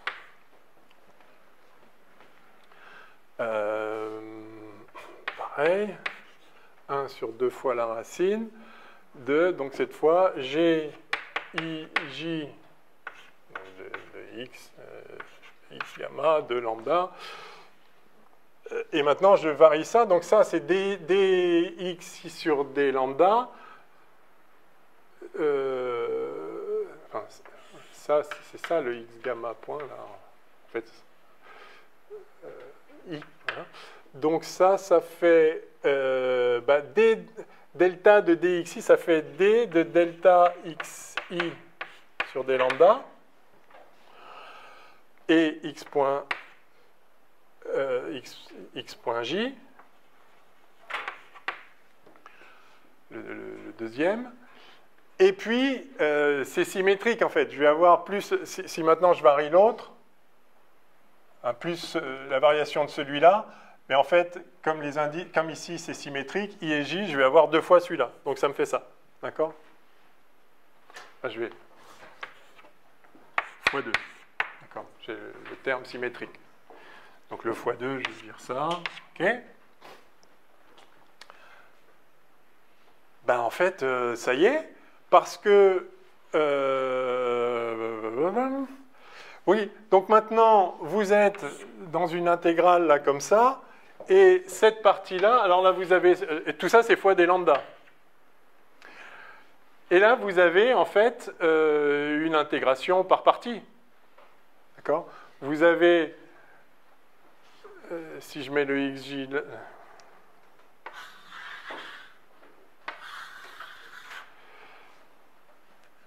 vous avez ça d de ça, qui vaut en fait moins ça d de ça. D'accord ? Somme de u dv égale les termes de bord qui sont nuls, hein, c'est comme ça qu'on fait le principe variationnel en gardant les points les points, les termes de bord, moins somme de VDU. Hein, vous connaissez l'intégration par partie, quoi, d'accord? De toute façon, c'est comme ça qu'on obtient ça. Hein, c'est les équations de Lagrange. Donc, alors, je fais une autre chose, et ça c'est important, c'est invariant par reparamétrage. Donc, je peux me débrouiller pour que la racine vale 1. Enfin, je la retire, pas parce qu'elle fait 0, mais je me débrouille pour avoir une vitesse 1. Je mets une vitesse de paramètre, enfin, je choisis un paramétrage, c'est que la vitesse soit 1 partout. Du coup, je ne m'embête pas avec ces trucs-là, d'accord? Et je vais simplement regrouper les termes en delta xk. Donc, ça me fait 1/2 de d de gij sur dxk. x.i, x.j, x. Gamma. Et là, ça va me faire moins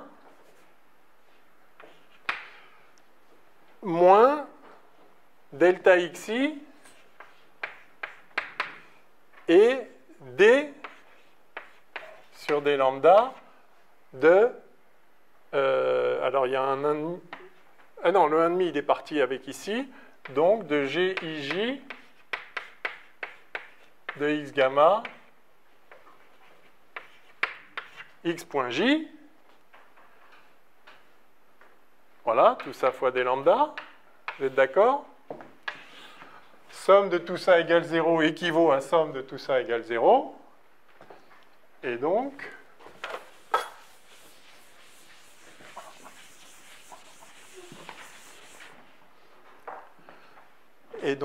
quoi pardon, et ici j'avais delta xk là. Hein. Donc je vais changer les indices, je vais changer le i en k pour mettre le k en facteur, et je dirais que la somme de tout un truc delta xk égale 0, ça doit être vrai quels que soient les delta xk pour toutes les variations de la courbe, donc le truc lui-même doit être nul. Donc je leur écris autrement. Si vous ne suivez pas, vous me dites gij sur dxk x.i x.j, ça c'est le premier terme, moins, donc je change le i en k pour pouvoir le mettre en facteur, d sur d lambda de g kj x.j, tout ça delta xk, la somme sur d lambda égale 0. Quelle que soit la fonction delta xk. Donc, tout ça égale 0. OK? Alors, on va encore le traficoter un petit peu. C'est la dérivée de tout ça, hein, de ce produit. Donc, allons-y. Ça fait, finalement, donc ce terme-là, j'y touche pas, il est bien. Et celui-là,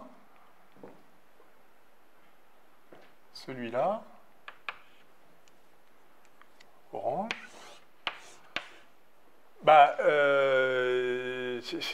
Leibniz, d'accord? Donc ça fait GKJ, enfin je l'ai fait dans le... Voilà. Je dérive d'abord le second. GKJ x de point, d'accord? Plus, je vais mettre plus là, plus x.j fois la dérivée par rapport à lambda de GKJ. Évidemment, GKJ ne dépend pas de lambda, enfin, il dépend de lambda à travers x. C'est que c'est GKJ de x de lambda.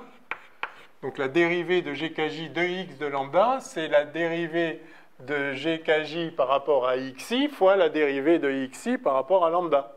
Enfin, xi, il y a déjà des i, on va mettre un L, et puis on verra après.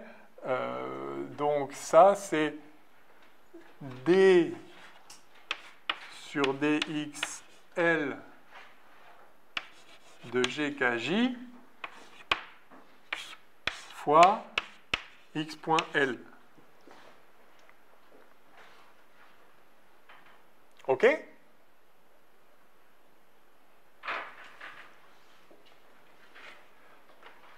Et tout ça avec le signe moins d'ici. Alors, regroupons ça. Et tout ça doit être égal à 0.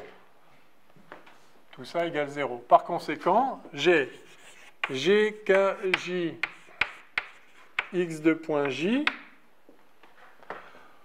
plus D sur dxl de GKJ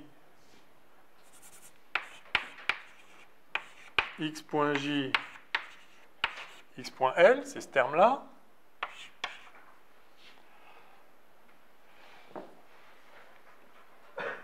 moins 1/2 de G de GIJ sur dxk égale 0. Bon, très bien. Pardon, il manque x.j.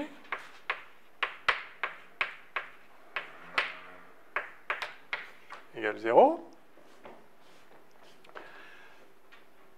Alors, on a coutume d'écrire ça.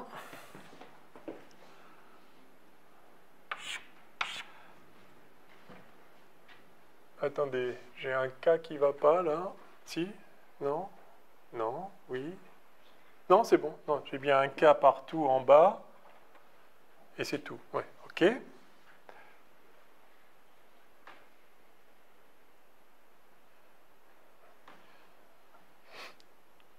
OK. Alors, je vais... donc ça...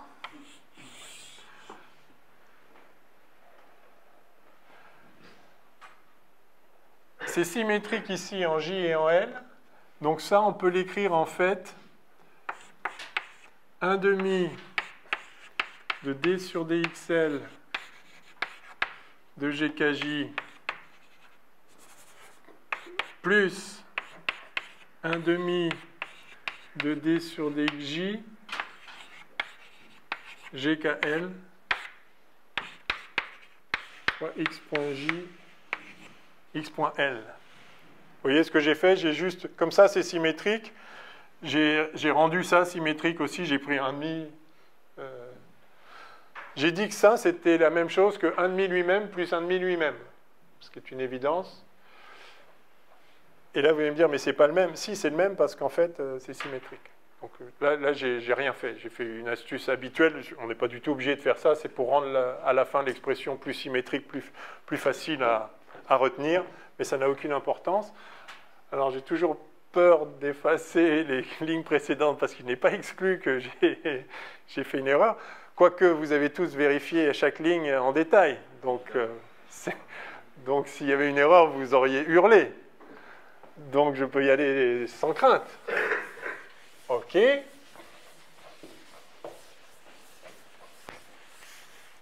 On va quand même être prudent. On y est presque. Donc on a ça plus ça égale 0. D'accord? C'est déjà très bien, mais je voudrais me retrouver avec x2.j plus quelque chose égale 0. Pardon, je dis plus, mais c'est moins en fait. Non, si, c'est plus, oui. Hein?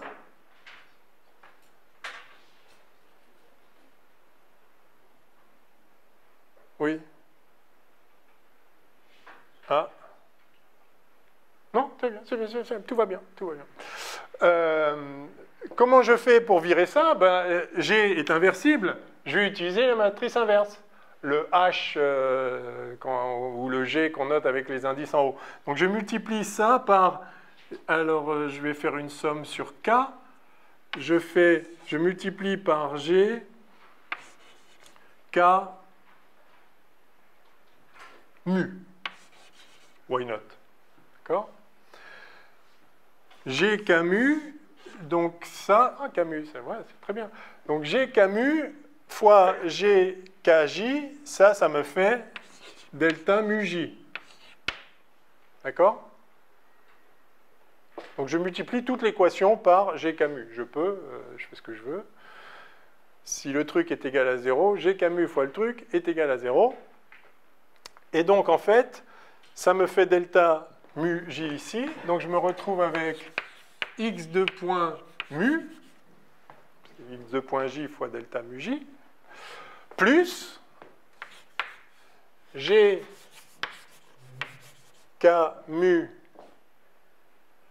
même plus, alors du coup maintenant j'ai 1,5 en facteur, c'était l'idée, plus 1,5 de GK mu fois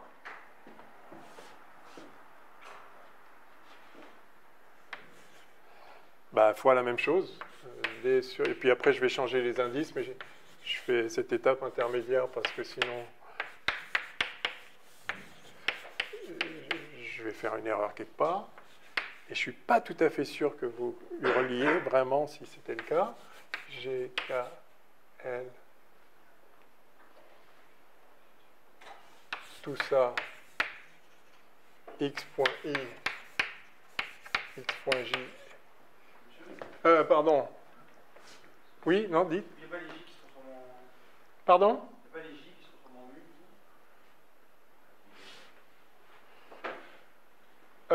en U? Non, parce que c'est pas le même J. Ça c'est le J de cette sommation-là. C'est juste dans cette somme-là que j'ai un delta mu J. Ouais. Là, le mu, il est là, en fait. Ouais. Ok, ben en fait, ça y est. Ça y est. Monsieur, Oui? le 1,5 qui est à l'intérieur de la parenthèse, il n'est pas en trop? Le quoi? Ah, si, merci. Le 1,5 est en trop. Ah, et puis il manque. Et il manque. Ah oui, c'est ça. Et il manque lui. C'est lui plus lui moins lui. Et donc, faire un calcul au tableau, c'est toujours l'enfer. Même un calcul trivial comme celui-ci.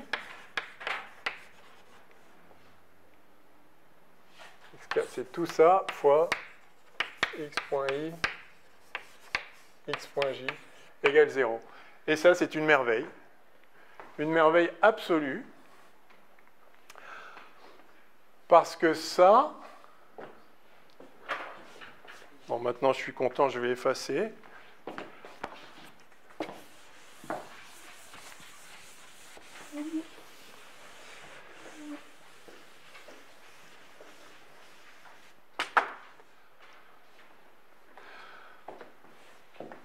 Là, vous avez... Alors, les cas sont muets. D'accord? Pardon, c'est pas J ici, c'est L. C'est ce L-là.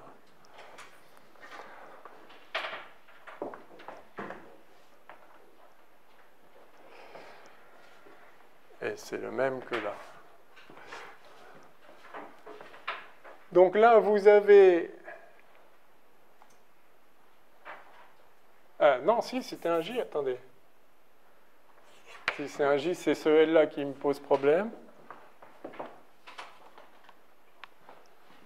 Ah, non, non, non, non.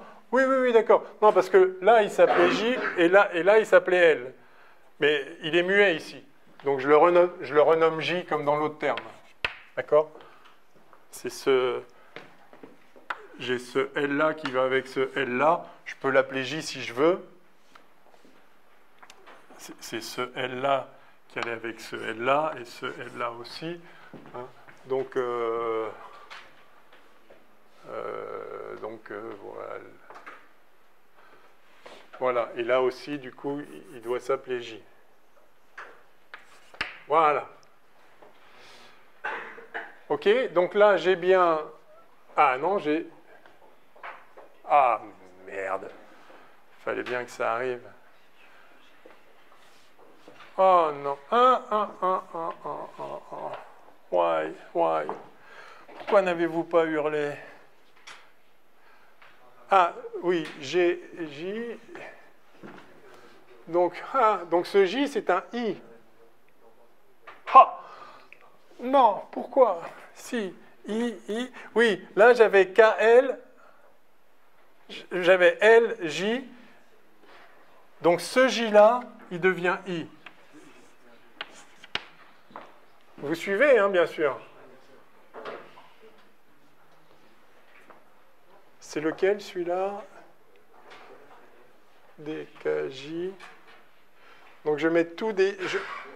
Ce que je veux, c'est mettre en facteur le x.i et x.j. Et là, j'avais du j et du l. Ils sont tous muets, c'est pas un problème. Mais je le change, le l en j et le j en i. Et donc, alors dans ce terme-là... Monsieur, Oui? pourquoi on ne change pas juste pour le dernier J, on met G, L, J, et ça marche. On remplace pour le dernier G, on remplace le I par L. Et on met L là. Oui, c'est ça. Ouais. C'est pas plus facile. Ouais, mais j'aime bien ici le I. Donc c'est ici.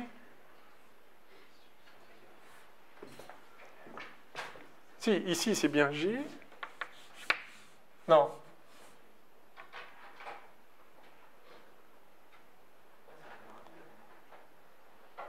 Et là c'est I. Voilà, c'est ça. Voilà. Yes. Monsieur, là, Yes. C'est ça. C'est ça. il y a une sommation sur J dans le premier terme. Non.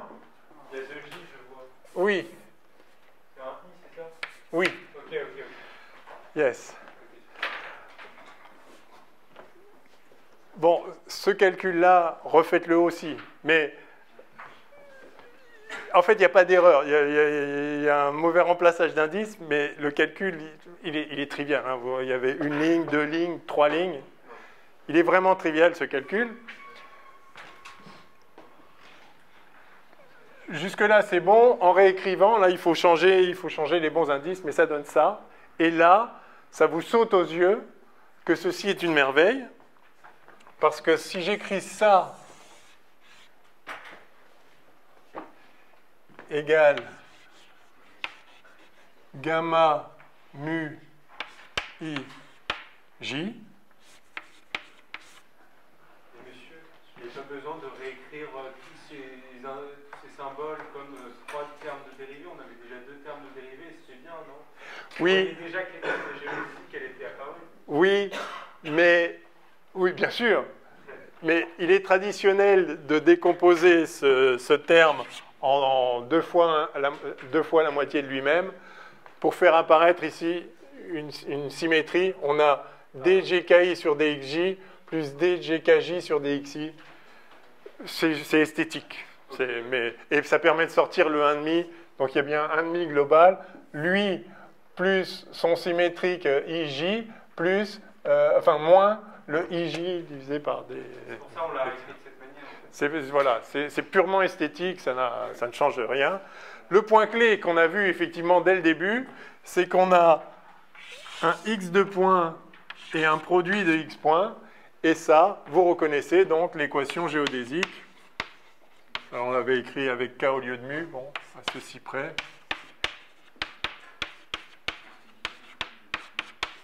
Voilà. Autrement dit, une géodésique au sens de la courbe de longueur extrémale, stationnaire sur une variation, n'est rien d'autre qu'une courbe qui va tout droit, enfin qui est autoparallèlement transportée. C'est encore plus que d'aller tout droit, elle va tout droit à la bonne vitesse, donc rectiligne uniforme si vous voulez. Donc, n'est rien d'autre qu'une courbe autoparallèlement transportée dans un espace dont la connexion aurait pour coefficient, dans la carte dans laquelle on l'écrit, ceci. Évidemment, si vous changez de carte, ça va changer les coefficients de la connexion aussi, ça va changer tout ça, mais ça va changer exactement comme il faut. Puisque la longueur est extrémale, peu importe la carte dans laquelle vous êtes. Donc vous pouvez faire ça, on l'a fait dans la carte X, j'ai jamais dit quelle était la carte X, j'ai pris n'importe quelle carte, on obtient ça. Donc ça fonctionne forcément. Enfin, si vous voulez, en toute rigueur, il faut montrer que ces objets, ça se transforme comme il faut. Enfin, vous pouvez vérifier que ça se transforme comme il faut dans un changement de carte, de x à y. En particulier, ce n'est pas un tenseur, justement. Ouais. Vous aviez mentionné dans le cours précédent que vous pouvez montrer un peu le parallèle entre gamma, le symbole de connexion affine, et G, à travers cette formule, du coup, j'imagine, mais que ça marchait seulement si la torsion était nulle. Alors, là, je n'ai pas vu dans cette démonstration l'apparition de la propriété de la torsion. Bonne réponse, bonne question, et mauvaise réponse de ma part la dernière fois. En fait, il n'y a pas besoin de supposer que la torsion est nulle. Okay. Ça, c'est vrai. Il y a besoin, je ne sais plus exactement ce que j'avais dit, mais si j'avais dit ce que vous dites là, j'ai eu tort. Ce qui est vrai, c'est qu'on peut trouver cette connexion d'une autre façon. On va le faire après la pause. Je crois qu'il faut qu'il fasse une pause. Oh merde, oui, il faut qu'on fasse une pause. On peut retrouver la même connexion en disant que la dérivée covariante de la métrique est nulle et que nabla est sans torsion. Que la dérivée covariante est sans torsion. C'est là où... Ah, c'est les deux. Ouais. Si on dit que la métrique est compatible avec la dérivée covariante, ou la dérivée covariante est compatible avec la métrique, en ce sens-là, on va préciser ça tout à l'heure, et que la dérivée covariante est sans torsion, alors on tombe sur ça. Et ça s'appelle la métrique de Levi-Civita.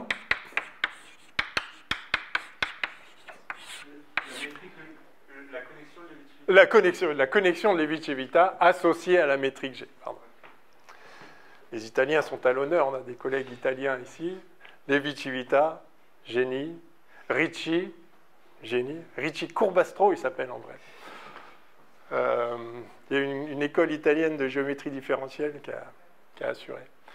Du coup, ce que vous disiez la semaine dernière sur la torsion est nulle, en fait, c'est pas faux, c'est juste qu'il faut rajouter que la dérivée covariante de G soit nulle. En fait.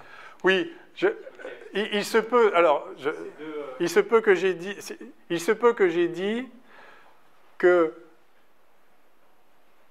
si on veut imposer, en tout cas, ce que j'aurais dû dire, c'est, et ce qu'on vient de démontrer là, c'est si on veut que les géodésiques au sens de la longueur extrémale soient exactement les géodésiques au sens de l'autoparallèle, de l'autoparallèlement transporté, alors il n'y a qu'une métrique, il n'y a qu'une connexion possible, celle-ci. J'avais peut-être dit qu'il faut en plus qu'elle soit sans torsion, mais non, en fait, je ne sais plus ce que j'ai dit, mais si je l'ai dit, c'est pas, il faut rajouter qu'elle soit sans torsion, c'est ça, on a juste dit, je veux qu'elle soit extrémale, la longueur de la courbe, et donc ça c'est l'équation géodésique au sens d'une courbe autoparallèlement transportée, moyennant cette connexion. Et là, on voit qu'elle est sans torsion, cette connexion, puisque sans torsion, ça veut dire que si j'inverse I et J, je ne change rien. Ben justement, c'est complètement symétrique en I et en J. Là, c'est évident, parce que c'est deux fois le même terme. Justement, c'est le même qu'on a décomposé en deux. Et là, c'est symétrique en I et en J, parce que G est symétrique en I et en J. Donc, cette connexion est sans torsion, de fait. On n'a pas demandé qu'elle soit sans torsion. Ça n'a rien à voir avec le nabla sans torsion. Ça... ce qu'on va faire tout de suite après la pause, c'est que si maintenant on oublie cette histoire de longueur maximum, je dis je voudrais une connexion qui soit compatible avec la métrique au sens où nabla G égale 0. En particulier, ça veut dire par exemple que si vous prenez deux vecteurs en un point, et vous les transportez parallèlement le long d'une courbe. On aimerait bien qu'ils restent parallèles tout au long de la courbe.